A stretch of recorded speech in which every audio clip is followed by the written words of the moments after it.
So, welcome. This is Live Without Fragments, and we're going to talk about fragments. A quick show of hands. Who has used fragments before? Okay, so everyone. I wouldn't have believed if you said no. Yeah. Who had issues with fragments? Okay, so same. Right, perfect. Before we start, a bit of a warning, a disclaimer. This is based on personal opinions, so you can quote on anything, but like it's our view of the world. And despite everything, we don't want to hate and bash fragments. Well, okay, maybe a little, maybe a bit more, yes. But the point is, we'll try to be civil. I mean, Yeah. come on. So yeah, okay. You go. Okay, so first of all, this is a talk that is called Life Without Fragments. So you might be wondering, well, why would I want to live a life without fragments in the first place? So let's see what is actually wrong with fragments. So if you have ever used fragments, and you guys have, everybody has at some point, you know that there is one very much feared name when it comes to fragments, which is not just fragment itself, of course.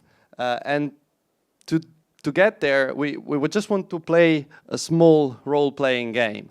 So let's pretend that we are in the old days, Roman age, something like that. And we are some random poor guy from a village that has just been invaded by Attila, and we're gonna get bullied by Attila, of course. Now, if you can imagine the situation, then you will know that what we're actually going to talk about is the fragment manager bullying you. So why? Why is this? Why is the fragment manager having such a bad rep? Well, there's many reasons, mostly two, in our opinion. The first of all being the fact that you basically are never sure what's going to happen. You can try and guess, you might be lucky, you probably are not going to be in the end. Things are mostly going to work unless they don't, in which case, good luck. Especially in production. Yeah, especially in production. I mean, it never breaks in debug. No, it also breaks in debug. Yeah. Also. But the thing is, the main problem to me for the fragment manager is that it's kind of schizophrenic. It is not consistent in the behavior. Depending on the circumstances, you do the same thing and you would expect the same thing happening. Well, it's not necessarily the case. For example, now, as you very well know, I hope, you can define a fragment in XML or in code. So if you define a fragment in the XML, it's going to be treated in a particular way. So the fragment manager will, when you inflate the activity, read the fragment for you and inflate it, and it will retain it, usually, unless it doesn't, because who knows. Yeah.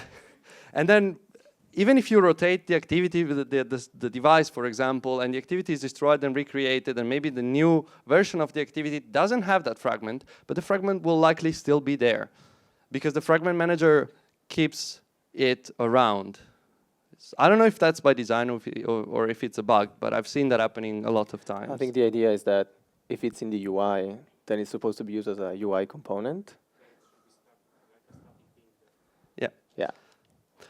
Whereas, if you do it in code, well, fragments will not stick around unless, of course, we're going to see what. But it's like if you define a fragment in the code, it is not going to be kept around. So you see the same thing, basically adding a fragment to an activity is behaving completely differently depending if you're in XML or code. And this is just the first example that we could think of, literally, the first one. Yeah. Without too much effort. Now, as I said, there is a way to keep fragments around and surviving configuration changes, which is retain fragments, which is on paper a great idea. It's like, oh, I have this fragment and I kind of still want to keep it around because I might have some expensive operation in there. I might be doing something that I want to keep around. Well, needless to say, this is really dangerous. Because the problem with fragments and being retained and surviving configuration changes is that there's a huge risk of memory leaks and subtle bugs. For example, well, first case is what I mentioned before. The fragment is sticking around even though you might not know it, you might not realize it. So midway through your testing, you're going to see random stuff happening, and you're like, what? Why is that? And the other reason is that the fragments are really tied to the context that they are attached to, which means you might, it's very easy to leak the context in a retained fragment, because you might keep a reference to a view that the fragment has inflated, and that is very dangerous. And there's another thing, transactions. Who doesn't love fragment transactions? So the problem with transactions is that they are, by design, asynchronous, which means you ask for a transaction, you commit a transaction, and then you don't know what happens. It will eventually complete, most likely. But you don't know when. And from the moment where you commit a transaction to the moment where it completes, you are in an undefined state where you have no idea what's going on, you have no guarantees when the transaction is going to be completed, and so on and so forth. You can imagine it's pretty hard to keep track of what's going on in these situations, which means bugs. Now, there is a workaround that people is using, which is the calling the execute pending transactions API. It kind of works, again, except when it doesn't. There are some cases that I don't remember right now that do not work as intended.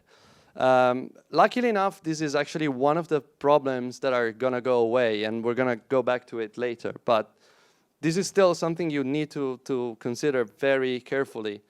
You don't want to rely on transactions for doing time-critical work, because that's never going to work. And also, as to say, all this complexity leads to, in many cases, any non-trivial case will be chaos, because you don't know what's going to happen, when it's going to happen, and the fragment manager actually holds a concept of state. And most times, I'm sure if you have ever used fragments from code, you will have seen the application crashing and the fragment manager complaining about the loss of state. Now, there are ways to get around it, which is mostly calling commit allowing state loss. Now, what this method means is it means I don't really know how to fix this, so pretend everything is fine, and I hope it's never going to break. Yeah, what could possibly go wrong? Yeah. And this is basically, in my personal view, the fragment manager author saying, well, we don't know how to fix it either, so yeah, you can do that if you really don't know how to get yourself out of trouble otherwise. So basically, at this point, you end up with a tough choice, which is either accumulating tech debt, which will most likely gonna haunt you further down the way, or you can have your application crashing, and then you have to fix things before you push to production. Of course, the second one is the saner approach. Never use commit allowing state loss unless you really, really, really, really, really, really, really have to, and there's no excuse to do it anyway. Yeah, and all these leads to the only logical conclusion, which is bugs. And it's funny how even Google has the same bugs as like normal developers have. You can see in its own apps, like the Play Store even, sometimes you're swiping or you're doing some actions and a fragment isn't properly detached. So it still leaves behind the UI, and you see the new UI on top of it, and it's just silly. And it might be a bug in their code, possibly, but most probably it's a bug in the entire Fragments framework. So even they cannot fix it, then maybe there's no hope. We don't know. To give you an idea of the what the fuck ratio of how big the issue is, we can do a research on Stack Overflow on Android Fragments, and we're going to find about more than 93,000 results. If we do a similar search on a concept that is technically more complex, like SQLite, we're only going to have 2/3 of the same, which is crazy. So Square, which is something you probably know, if you've ever done any Android coding, you're using one of their libraries.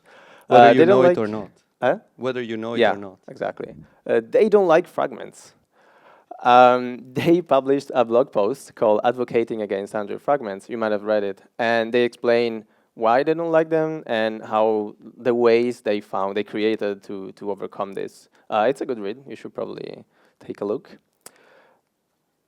Yeah, which leads us to one of the biggest issues, which is... Nobody really understands fragments in the first place. Why? Well, fragments are neither a view nor fully a controller. I mean, they are a controller, but they also do other stuff, which is not really clear. It's not making it any easier for anyone to understand what they actually are. And in this regard, actually, they're kind of like Balto. You know, have you ever seen the movie? No? It's basically, I think, a Siberian tale about this half dog, half wolf, and that just basically knows what he's not. He knows he's not fully a dog. He knows he's not fully a wolf. He just knows what he's not. And the same goes for fragments. Most people think of them as Balto. They just have no idea what they really are. And that leads to a lot of confusions about what you're supposed to be doing with them and what you're absolutely not supposed to be doing with them. Besides, they kind of are almost supposed to be almost like a mini activity, but they're not a context, and they're tied really closely to the context that they are attached to, which again can lead to a lot of headaches, especially, as I said, with retained fragments, because you can leak a lot of memory just because of that, and it's not great. They were born back in the Honeycomb days to be a way to create modular UI.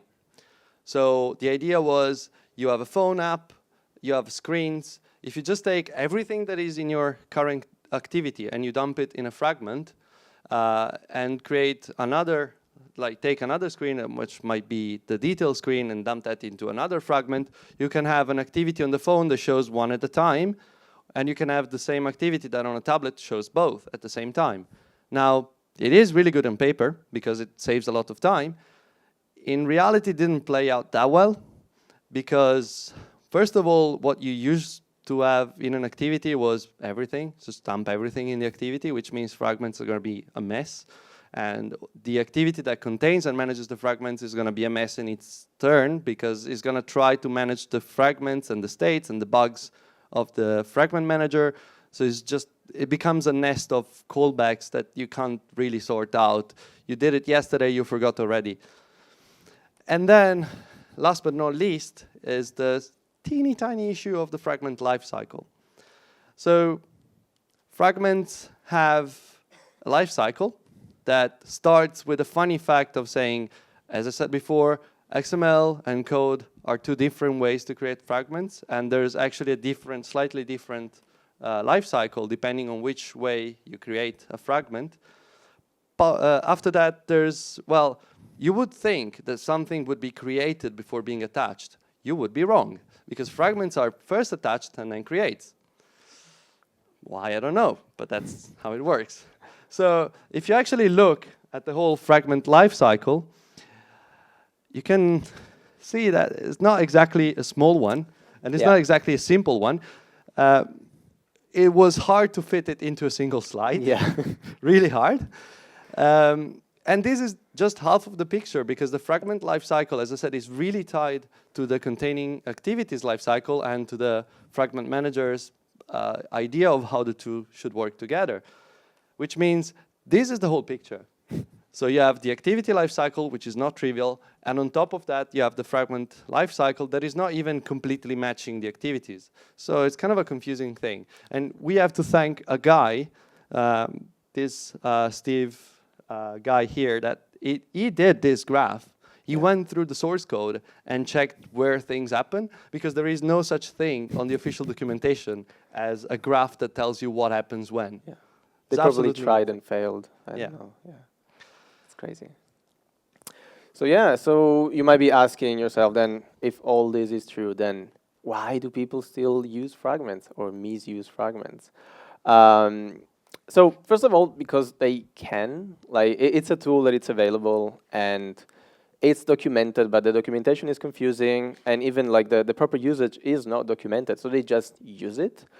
And the problem is that also Google tells you to use it, like to the point where in the Java doc sometimes it says this is deprecated. You should use fragments instead. Should you? Well, there are cases where there are like cases, yeah. dialogues where it actually makes sense. For example, I mean the need for fragments is very much a thing. Like everybody needs to do what fragments do, maybe not all in one place. Yeah, and also like the point is fragments give you a lot of free stuff. Really, you get all the activity delegation. So whatever happens to the activity, you can easily see in the fragment. The backstack is handled for you. You can manage it. You can modify it, and that's great. Like to do it by hand might be painful. So yeah, that are all positive things. The problem is people don't understand them. Like they don't get why they should use them, how they should use them, and Google's not helping in that sense until now, at least. And like in our personal opinion, you should not use fragments in some specific cases. For example, you should not use fragments for persisting data. Like I've seen so many people creating a headless fragment just to persist some information when the configuration changes, like on rotation. This is not what they're meant for. Yeah, there is people that uses a headless retained fragment to just dump data models in there. Yeah. And have them ready for when the activity is recreated. If you do that, someone is going to come for you and kill you. Not today. Possibly me. Not tomorrow, but one day. Yeah. So there's many other ways to do this. Absolutely. Like this, you're too close to the UI here to do something like this, and you should not use fragments for this. The second point is like it's a lot of people use fragments to replace views. Like instead of creating a custom view, they just create a fragment that manages the view, which might sound like a good idea because they're made for modular UI, but it's not exactly what they're meant for. And it just complicates your life entirely if you do that. And the fact is, just because you can declare a fragment in XML, it doesn't mean it's a good idea. And it doesn't mean that it should have been allowed in the first place. That was a really bad idea because it's what confused people a lot into thinking that fragments are just views that do a couple things more. Which is not the case. And a lot of people from the Android framework team even said this was the worst idea we ever had, having fragments in XML, and they regret that every day. So yeah. Another bad use for fragments, which is also very widespread, is business logic. Like I get that fragments might look like controllers-ish things, but instead of just splitting up your logic, you don't need a fragment. Like you can create normal classes that delegate through normal Java code. You don't need fragments for that. Luckily, Google is listening, and fragments are evolving, which is not as scary as it sounds. They're not like getting better at getting at us. They're getting better in general. So in Android M, for starters, there was an API change for fragments and in support library as well, accordingly, that is to allow you to attach a fragment to any context, not just an activity. I think, I honestly don't know why. I don't know why you would want to do it. Why not? But you could. Now you can. I'm sure there are legitimate reasons, but I swear I couldn't find any written anywhere on the documentation, in code samples, in like cursory browsing Google Plus pages from Google and Googlers trying to find any reason for that. I couldn't find it. I'm sure there is some, but it just... I think they didn't even announce it. Like, it was quiet. They were afraid of just saying it out loud. Yeah. And this is the big news. In Android N, in the preview, I'm sure you've ever seen it. There is actually finally a real synchronous commit API, so you can have a transaction that is deterministically going to be executed at the moment where you ask for it, which is way better than the execute pending transactions, because this actually works by design like that. So allegedly. No, I mean, I haven't tried it, but no, me neither. I trust people sometimes until they fail me. Good. But I'm sure I'm fine. And besides that, the biggest work in the end preview for Fragments is actually under the hood. There's been a big effort trying to figure out all the issues, all the bugs that were in the Fragment Manager and in the whole Fragment code to streamline the way things are executed, get rid of hacks, get rid of nasty things, and make, especially important, make things work the way people expect them to. Because if you have an API that says I'm doing X and then it does Y, that's not great, but now supposedly gonna be actually working as you expect it to. And like we should say, this was like an active effort from Google Yeah. that reached out to developers Yeah. to ask, what's wrong with Fragment? Yeah. We have to say, it's been amazing seeing people from Google, from the framework team, especially this guy. Sorry, Adam. Especially this guy, they went out, they asked, what are your main pain points? How can we help you using Fragments better? And how can we help you like not having as many bugs related to Fragments? So there is a concrete effort for this, and we're really, really happy that it's actually happening. Yeah. Okay, so this is the future, maybe, but like we are not using Fragments, so how are we doing it? There are some partial alternatives that give you some of the stuff you might want. For example, so there's a hidden gem among these. I challenge you to find which one is Very fake. well hidden. Yeah. For example, Flow and Mortar are two separate libraries created by Square. They work for them. Not many people like the way they split the logic, but like the idea is that Flow is for your backstack. It's like an abstract way to describe where you are in your application, like this screen, or that section. And Mortar is for like dependency injection through context, so it allows to compose things nicely. It's a bit cumbersome in my opinion, but It is tricky to get right. yeah. But again, like your mileage might vary, so always try and experiment. Lightcycle is an amazing library from SoundCloud, which gives you the activity delegation for free, essentially. So you can listen to specific events, and you'll just know when they happen, which is great. Which is, in my opinion, the reason I would use Fragments the most. It's basically, you just annotate methods, and you get the callbacks from the activity lifecycle for free. And you can just delegate without having to manually rewrite all the events from the activity into the presenter or whatever you're using. Yeah. And then the others are essentially tiny or medium framework based on views. So they try to replace Fragments with views. And they give you a lot, to be fair. They give you all the transitions between things, all the delegation the Fragments provide. So for making UI, and sometimes, like Pilot, for example, aims to do also that, sometimes even logic, like you can delegate models, presenters, and everything, and compose it through this framework. It's pretty interesting, and you should check it out. Yeah. Yeah, so, and that's how we're doing with some parts of it. Yeah, don't forget one of those libraries is actually a joke. Yeah, don't use it ever. Like, Yeah, it's a joke, okay? You can maybe tell which one, but don't, yeah.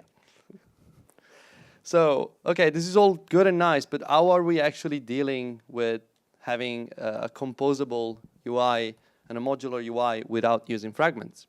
Well, first of all, do use custom views. 99.9% of the times, fragments are used instead of view groups, as we said before. Do not use a fragment as a custom view. Use a custom view, because that's what it's done for.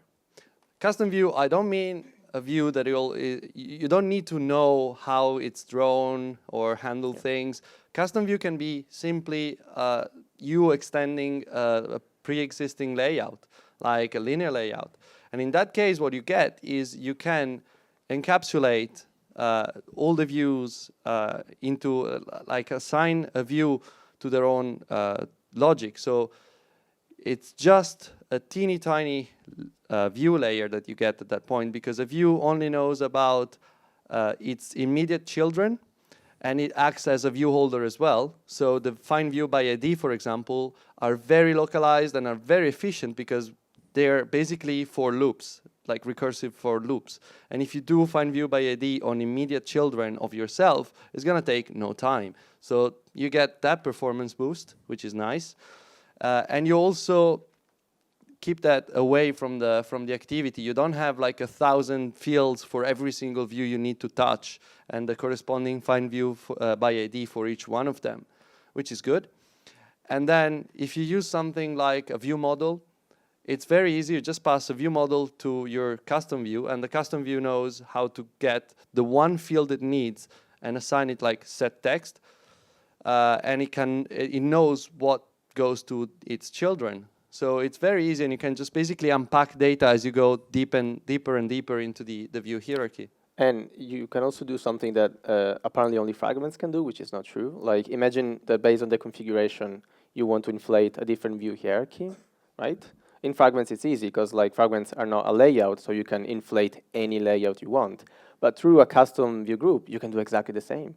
Imagine you're extending frame layout, and based on whatever configuration you want, you just inflate inside yourself whatever hierarchy you need. Or you can just even directly use a layout like an include, which contains your custom view and its children, and change it depending on the configuration as you need. So all is doable even without And you fragments. don't need to go and check in the activity if you have a view or not, which is really good as well. Now, this basically allows you to have a clean architecture, which is the main point of this talk, I think. Just it's a trap. Yeah, it's a trap. Yeah, I'm sorry we misled you into coming to this talk. It's not about fragments at all. Absolutely. So the point is, if you have a clean architecture, if you do use custom views properly, you will not need the fragments at all, because in 99.9% of the cases, you can do without, and you can do better without. It doesn't mean that the 0.1% of the cases where the fragments are useful is bad. I'm just saying, if you architect your application properly, you can live without, and you can live better. And to this, there's an acronym which is quite famous. It's SOLID. It's a set of principles that you should follow, like single responsibility principle, the LISCO principle, dependency inversion, and so on and so forth, open, close, and whatever. So if you follow those principles, it's going to help you a lot. It looks like a small and really annoying thing to do at first, but if you get used to it, your code will be better. Your life will be better 6 months down the way, where you actually have to go and implement the crazy new feature that somebody requested you the day before to ship by tomorrow. This is going to help you. This is going to make your life easier. It never happens, right? Never happens. And another thing we do at Novoda, and I think you're starting to do as well, is separating the business logic into a separate module, like physically different module, which is going to be pure Java or pure Kotlin, whatever you use. It doesn't depend on Android in any way. And by using interface segregation and having proper interfaces, you can just provide, you can create this core, which is essentially kind of like an SDK for your own business logic, so that you can, for example, create a command line client for your own APIs with very little effort. And when it comes to your Android application, what you do is you have a mobile module that contains all the Android specific things. So for example, you might have a persistence interface that is defined in the core module, and you implement it in mobile and inject it into core, so that you can use SQLite, for example, without leaking it into the business logic, which we found it's a very good way. And also, it makes your life easier when you want to test. And testing is really important. And testing fragments is not fun at all. You can test fragments, possibly, but you have to either mock the hell out of it, which makes it a kind of a moot point, or you need to know exactly how things work inside, which is probably make it, again, pointless. Yeah. It's way easier to test a custom view than it is to test a fragment, because it's way more deterministic. And testing business logic that is completely abstracted away from the UI, it's even simpler. So do write tests. If you can, do TDD. If you don't like it, don't do it, but test it anyway. If you find bugs, do tests to cover regressions, and make sure you have continuous integration server that runs the test every time you build something and commit something and push it, because you don't want to be the one that introduced the regression. That's really bad. The shame. Public shaming, yeah, shame. Lastly, there's one really good point that a colleague of mine, Benjamin, made a couple of weeks ago in DroidCon Italy. Unfortunately, the talk was not recorded, but I'm sure he's going to do it again. And when he does, I strongly recommend you go and see the recordings, or even better, go and see it in person.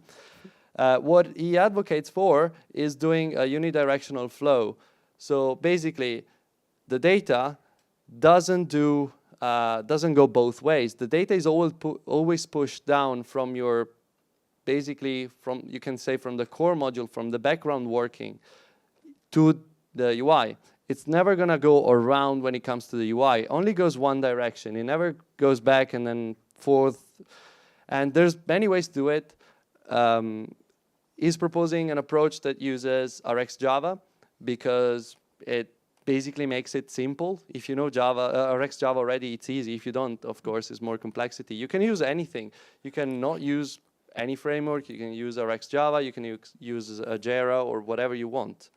But yeah, the idea is to push this craziness and like unknown state as much, like as further as you can from the UI and as deep as you can into your core module or like once again, business logic. Your UI should be as stateless as possible. Yeah, essentially, like dumb views. It's not its job to know what to do. Yeah, exactly. Okay, we want to leave you with a positive message, essentially. So we are not your supervisor. So we are not using fragments, but this is just us. It doesn't have to be the same for everybody. So it's okay not to use fragments. There's a way. But at the same time, it's also okay to use them. Like, your mileage may vary. Life is complicated. So if you really need to do that, it's fine. It's okay. It's going to be fine in the end. Don't worry. The real point here is just be a professional.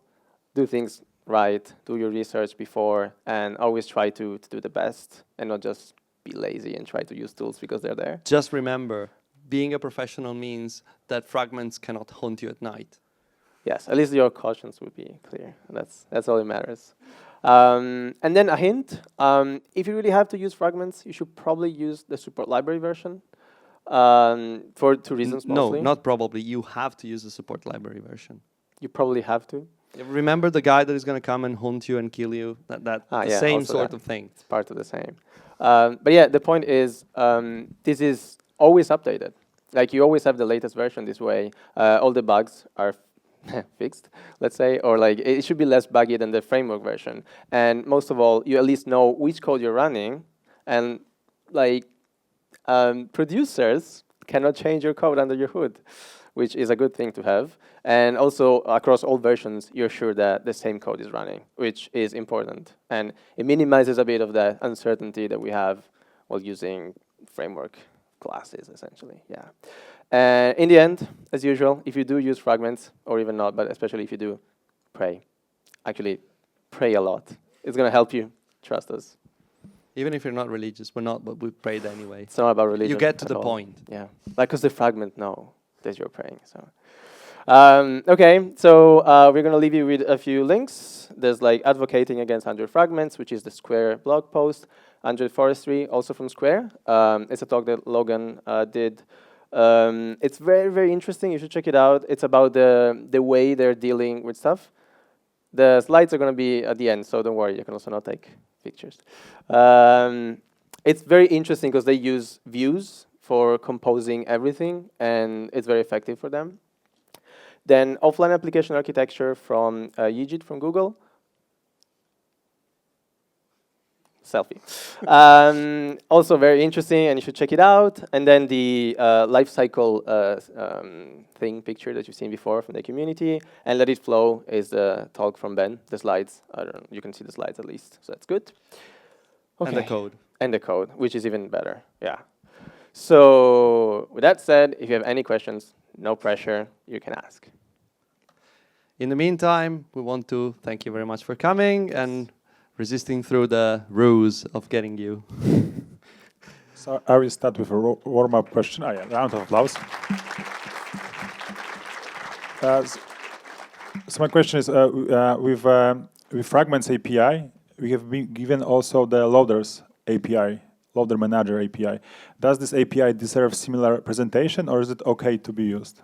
Well, I wouldn't. mean, it's kind of the same. But- Like the idea is good, the execution leaves a lot to be desired. I would say it's very cumbersome to use, in my opinion.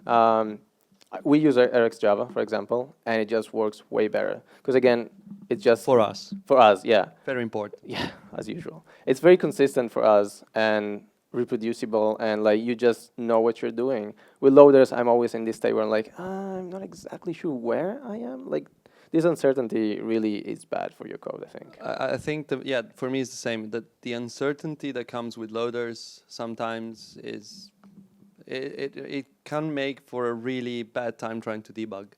Yeah, and there's a lot of magic going on close to the UI, which again is the real problem. Like if you don't understand what's going on, especially with the UI, which is so critical, then you're gonna have a bad time. So if you do it by hand or use something that you know exactly how it's working, then you're probably gonna have an easier life, I would say, right? You can do it right, but it's not easy. Yeah, exactly, yes.